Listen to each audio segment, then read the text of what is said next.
Olha o sumido. Uau, tá é bonito. Opa, pessoal. Então partamos agora para mais um vídeo. E dessa vez aqui, VaptVupt. Vamos justo falar sobre a nossa função seno. Ou também o senão. Que senão? Aqui vocês verão, desde já falando, claro, a questão da definição, e claro, para saber se está sabido, a gente vai fazer atividades, tá certo? Não se preocupem, pois eu acredito na capacidade de vocês. Antes de mais nada, deixe-me somente afastar para o lado aqui para não atrapalhar, pois o espaço é limitado e a gente tem que saber se organizar. Vamos começar com definição. A definição, não se preocupem, pois basicamente é assim. Seja uma função em que no caso, deixa eu escrever aqui. Seja uma função em que conjunto dos reais, ou melhor, a função de R em R, que no caso significa dizer o quê? Significa dizer que nesta função o domínio é o conjunto dos reais, os valores do domínio é do conjunto dos reais, e o do contradomínio é o dos reais também. Mas não confundam, claro, contradomínio com imagem, pois são duas coisas diferentes, apesar de, claro, a imagem estar contida no contradomínio.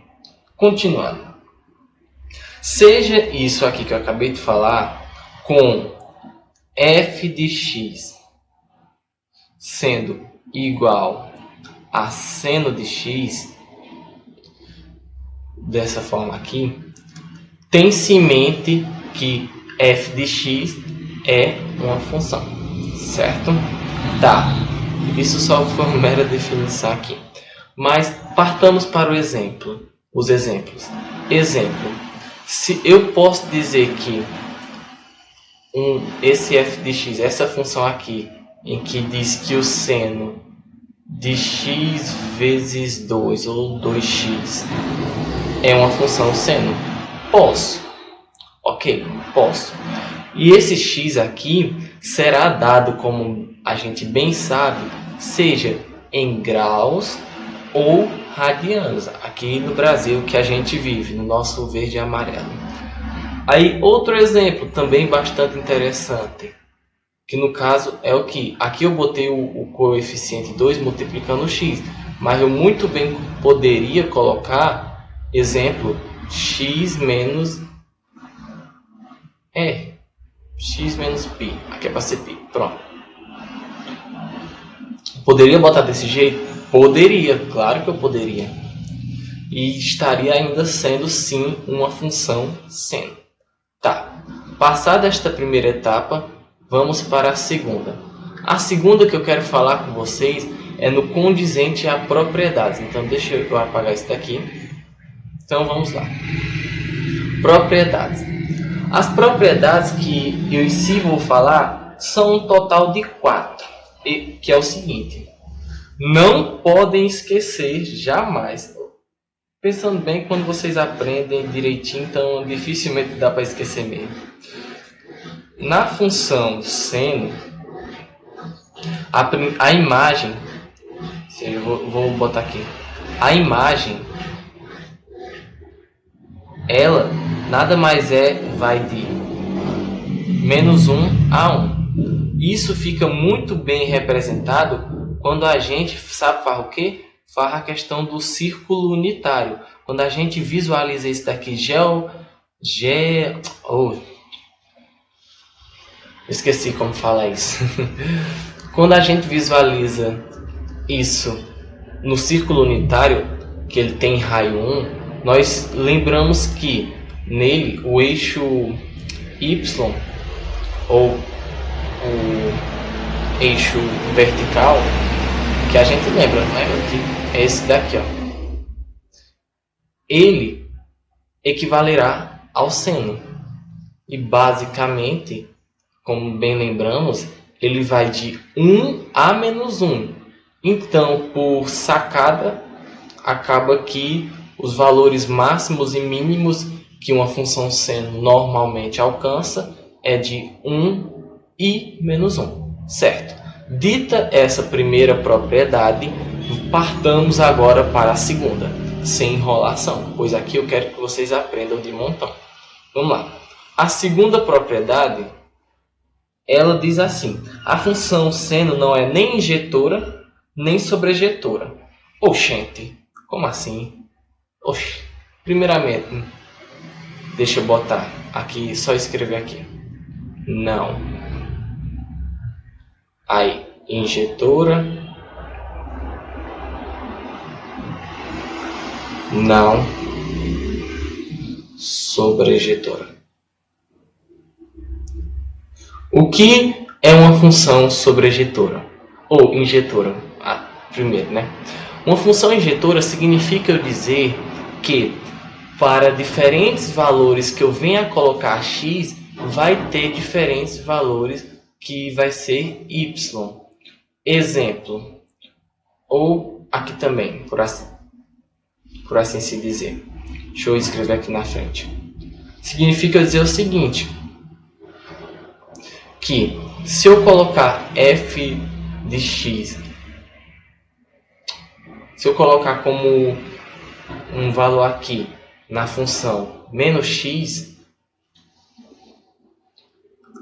ele vai me dar uma função menos f de x.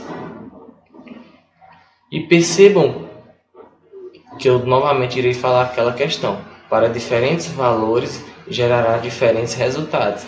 Não haverá então, por exemplo, diferentes valores dando o mesmo resultado numa função injetora. Aí ele diz que a função seno não é injetora, por quê? Porque eu posso sim colocar diferentes valores para x e dar o mesmo valor. Quer um exemplo? Vamos embora para o exemplo. Exemplo. Para então o valor de seno dar zero, ou seja, voltando aqui para o círculo unitário. Para então o valor dar zero, que no caso seria aqui no centrozinho, ele dá zero aqui, então o valor de x ou tem que ser zero, ou pode ser π, claro, falando em radianos, 0, 180 graus, se assim preferirem, ou pode ser 2π ou 360 graus, se assim preferirem. E isso, claro, vai dando as voltas e tudo mais. Mas, continuando, por assim se dizer, vou escrever bem aqui nesse canto inferior esquerdo. Vocês concordam que seno de zero é zero, ok. E se eu botasse o seno de π, que é 180 graus, o seno de 180 graus, já que eu escrevi, eu vou escrever também. O seno de 180 graus é zero também. Então eu posso facilmente dizer e igualar a questão do seno de zero e seno de 180? Posso. Já na questão de a função seno não ser sobrejetora, porque é assim, para ser uma função sobrejetora, tem que o contradomínio ser igual à imagem, ou seja, tem que, entre todos os valores possíveis que venha a ser y ou f de x, que é a imagem, ele tem que ser igual aos valores do conjunto existente no contradomínio. E aqui isso não acontece. Por quê? Por causa que a imagem, como eu disse, ela vai de menos 1 a 1. Ok? Já a questão do contradomínio, como foi uma das primeiras coisas que eu mostrei aqui, é o conjunto dos reais. Então, apesar de menos 1 a 1 estar inserido no conjunto dos reais, ele, como um segmento, não é igual ao então contradomínio. A imagem aqui não é igual ao contradomínio, por isso ela não é uma função sobrejetora, tá bom? Tá certo? Perfeito. Mas, continuando. Agora para a terceira propriedade. É aqui que entra a questão do que eu falei aqui, por isso que eu estava meio que confundindo. A função seno não é uma função... não é uma função par, é uma função ímpar. No sentido de que? Nesse sentido bem aqui, ó.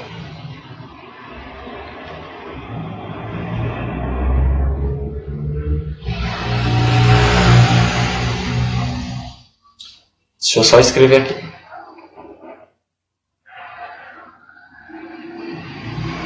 No sentido de f para uma função em que o valor de x seja menos x, corresponderá a menos f de x.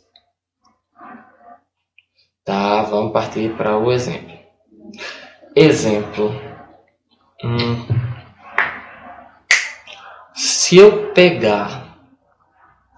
estabelecer que o seno de, 30 graus é π sobre 6. O seno de π sobre 6 deixa-me ver, é 1/2, se eu não me engano. É 1/2. Eu, Messias, posso dizer que ao estabelecer o seno de menos, como é que se diz? Menos π sobre 6,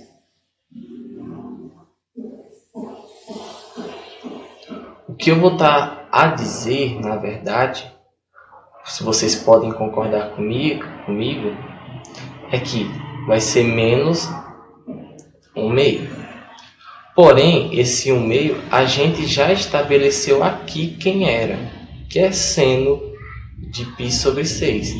Então acaba que eu, claro, repito aqui embaixo, sim, acaba que seno de π sobre 6 é igual a menos, porque eu repeti esse menos aqui, ó. E agora eu repito a parte aqui de cima aqui embaixo, ou seja, seno de menos π sobre 6 é igual a menos seno de π sobre 6. E fica muito melhor quando a gente visualiza no círculo unitário, fica melhor para entendermos o que aconteceu aqui. Exemplo, assim, ó. Por exemplo, o que eu acabei de mostrar aqui foi o seguinte.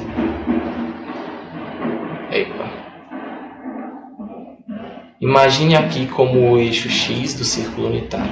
Aqui o 0. Eu não acabei de mostrar que, basicamente, aqui está o 30 graus. Né? Então, quando eu escrevi aqui embaixo menos π sobre 6, o que eu quis dizer foi menos 30 graus. Ou seja, se antes ele estava girando... Olha, lembre-se que no círculo unitário é interessante. Ele gira no sentido anti-horário para ser positivo. E se girar no sentido horário vai ser negativo. Mas continuando. Ou seja, o menos 30 graus aqui seria para mim o equivalente a esse ângulo bem aqui, ó, formado vindo no sentido horário do círculo unitário. Ou seja, ele estaria bem aqui, o menos 30 graus.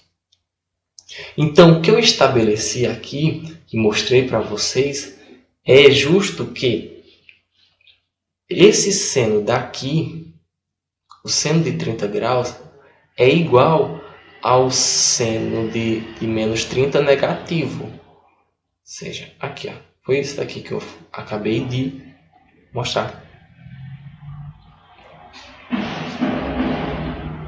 Opa, na verdade o contrário que eu quis dizer. Quis dizer que o seno de menos 30 graus é igual ao seno de 30 graus, porém negativo. Tá certo? Não se preocupem. Mas continuemos. Agora, a quarta e última propriedade, basicamente eu já falei ela também, porém é importante eu falar, só frisar aqui. Então, eu espero que tenha entendido essa questão de ser uma função ímpar. Por causa que se fosse uma função par, então equivaleria a dizer outra coisa, equivaleria... Deixa eu ver aqui, apagar aqui. Mas continuando. O que diz a quarta propriedade é no condizente às raízes. ou seja, raízes dessa função. Ou seja, quais os valores que quando eu emprego, eles vão fazer com que a função dê zero. Aí foi lá o que eu falei. Deixa eu só deixar bonitinho transcrito aqui. Que é o quê? Se eu empregar 0 graus, π ou 180, se assim preferirem, 180 graus, ou se eu empregar 300 ou 2π, que no caso seria 360 graus, e claro, isso mais π. Ou seja, se eu empregar uns valores, por que eu estou adicionando mais π? Por causa que é tipo dando volta, entendeu? Mais ou menos π, que vai acrescentar ou retirar 300, ou vai acrescentar ou retirar 180 graus. Que no caso, acrescentando ou retirando, seja qual for inúmeras voltas, no caso, como vai dar inúmeras voltas, então deixa eu botar um n aqui, para esse n aqui simbolizar a quantidade de voltas. Claro, esse n é um número inteiro. Mas continuando. São essas as raízes. Tá legal? Ok? Perfeito. Partamos agora para a segunda parte, que é o quê? Eita, eu queria terminar isso daqui antes de 20 minutos. Mas eu vou conseguir. Que é o quê? Basicamente é a parte do gráfico agora. Que para mim vai ser a parte mais divertida. Por quê? Porque vamos utilizar um programinha aqui. Vamos lá.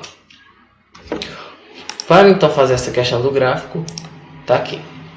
Cuide de avaliar o gráfico da seguinte função usando o app como GeoGebra conforme os parâmetros. F de... Os parâmetros que ele diz é A, B, C e D, tá bom? Aí cada valor, ou melhor, cada incógnita dessas aqui apresenta uma finalidade. Como assim uma finalidade? E aí que tá, vocês irão ver agora.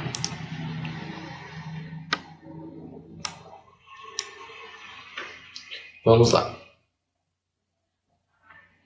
Notem aqui que esse é o senoide, o gráfico da função seno.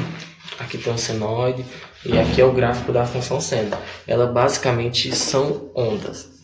E ela, em um período, claro, e ela no seu período, ou seja, de 0 graus a 360 ou de 0 a 2π, ela faz assim, ó, ela tem o seu máximo e ela tem o seu mínimo, depois começa a se repetir, tá certo?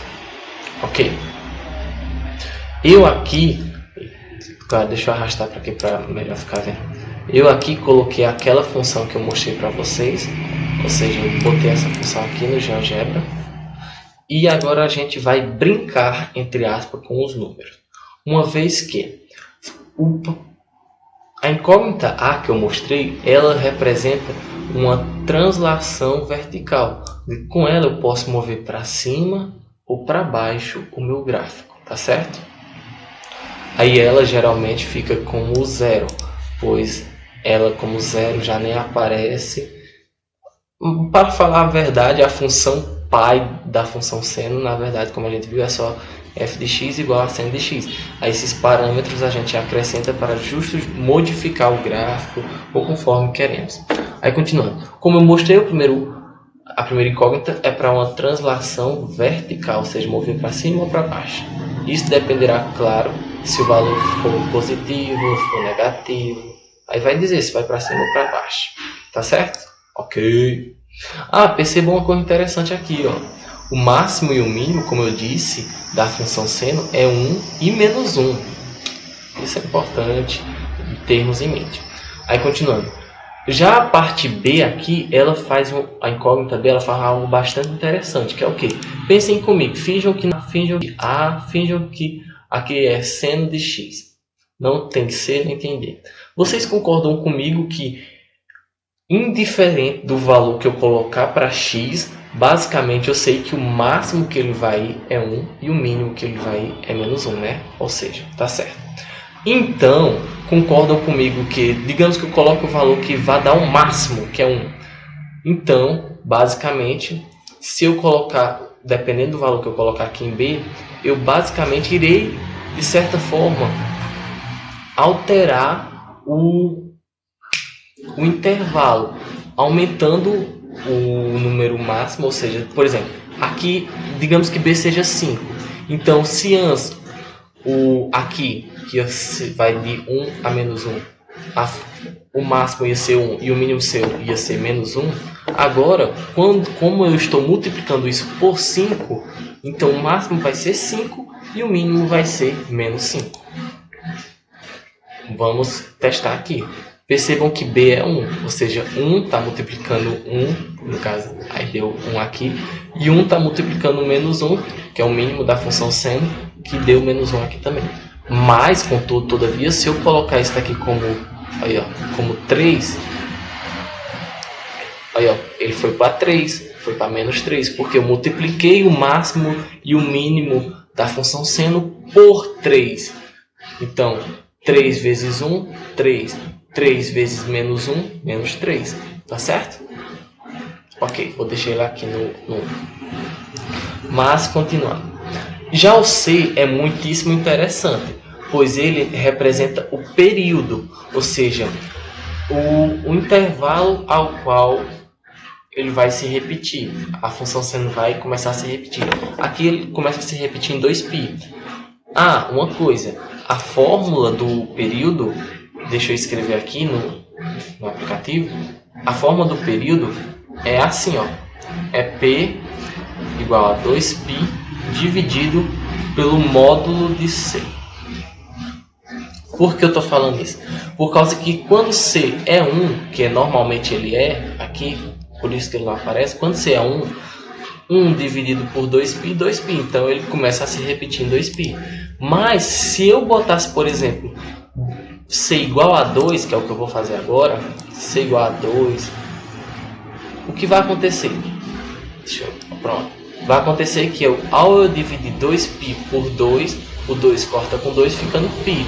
Então, ele vai ter como período até π, ou seja, ele vai até o ponto máximo, até o ponto mínimo e pum, chegou no π. Aí, a partir daqui ele começa a se repetir. Tanto é que, quando eu acrescento, quando começa a dar mais uma volta, ou seja, de π vai para 2π, aí, ó, ele vai dando voltas. A volta dele vai ser π, então, diferentemente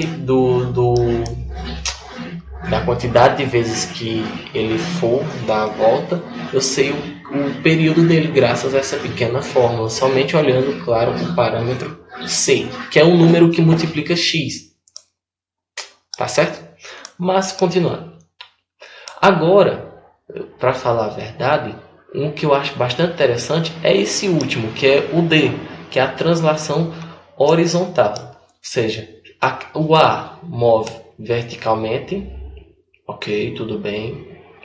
Já o D move, ó, horizontalmente, certo? Isso é bastante interessante. E tem algo muito legal que dá para fazer, que é basicamente isso bem daqui, ó. Eu posso deixar todos eles aí se movendo e literalmente analisarmos. Mas claro, dá uma travadinha. Eita. Aí, ó. É bonito aos olhos. E quando a gente compreende, fica mais bonito ainda. Mas continuando. Vamos agora para os exercícios, porque eu creio que vocês entenderam a questão do gráfico. Vamos lá. Qual o valor máximo e mínimo dessa função? Vamos lá. Dou 10 segundos para vocês resolverem. 10 segundos. Dou-lhe 1, dou-lhe 2, dou-lhe 3. Pum. Resolvam aí. Pausem o vídeo, vejam se conseguem responder e depois voltem. Claro, não esqueça de dar um like. Vamos lá. Conseguido ou não responder, vamos aqui. Vocês concordam comigo que o valor de seno, independentemente dessa equação que tem aqui, ele vai dar como valor máximo 1 e valor mínimo menos 1. Concordam? Concordam, obrigado. Então, se eu sei que ele vai dar como um valor máximo 1, valor mínimo 1, ao eu já o substituir aqui, eu já terei em mente que aqui, nesse bonitinho aqui, vai ser tanto mais 10 em um cálculo, quanto, ou no caso a questão do valor máximo, claro. O valor máximo vai ser mais 10 nesse segmento aqui, pessoal, que eu estou falando, entendeu? Tanto quanto o valor mínimo vai ser menos 10, ok? Ok. Aí, ao eu empregar mais um valor máximo menos esse valor aqui, ou ao eu empregar o valor mínimo menos esse valor aqui, acabarei por ter mais um. Agora eu vou ter o valor definitivo do valor máximo e mínimo, que é o quê? Ou seja, deixa eu só copiar aqui. Eu vou copiar, tá certo aqui, tá bom? Aqui para baixo. Que vai ser o valor máximo, que é menos 2 mais 10. E o valor mínimo, que vai ser menos 2 menos 10. Ou seja, basicamente, o resultado para isso daqui vai ser 8 e menos 12. Certo? Eita, já era para ter copiado aqui. Oxi. Espera aí, tá travando aqui. É porque eu já copiei e ele ainda não copiou.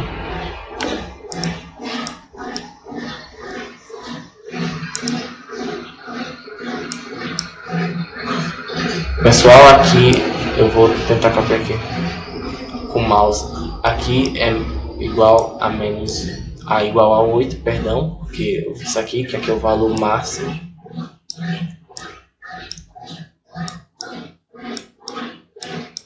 E já aqui vai ser menos 12. Eita, que copiar com o mouse não é nada legal. Que vai ser o nosso valor mínimo. E, claro, permitam-me colocar essa função lá no nosso GeoGebra, para vocês verem que sim, eu estou certo. Deixa eu só apagar.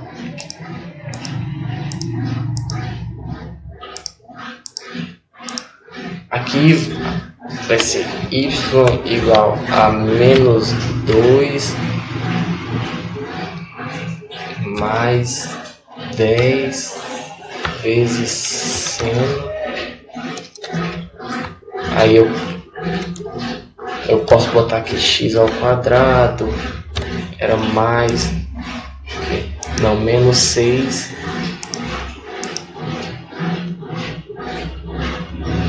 menos 6 x mais 100. Pronto.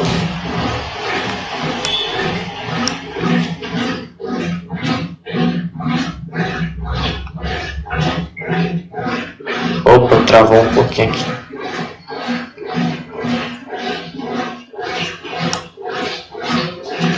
Espera, eu creio que estão conseguindo enxergar, tá certo? Aqui, ó. Percebam que 9, 10, aí 8, certo? Bem aqui, ó. E aqui tá menos 13, ou seja, o que vem antes de menos 13, menos 12. Certo? Então eu espero que tenham conseguido enxergar essa parte aqui. Deixa eu somente ver se eu consigo botar para ficar melhor.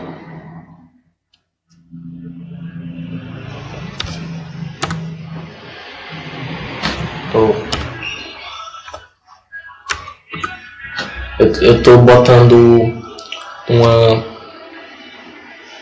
uma linha para justo vermos que tá certinho. Botei uma linha no 8 e uma linha no menos 12, tá certo? Aí, ó, a linha ali. Para mostrar que a gente não brinca em serviço, não.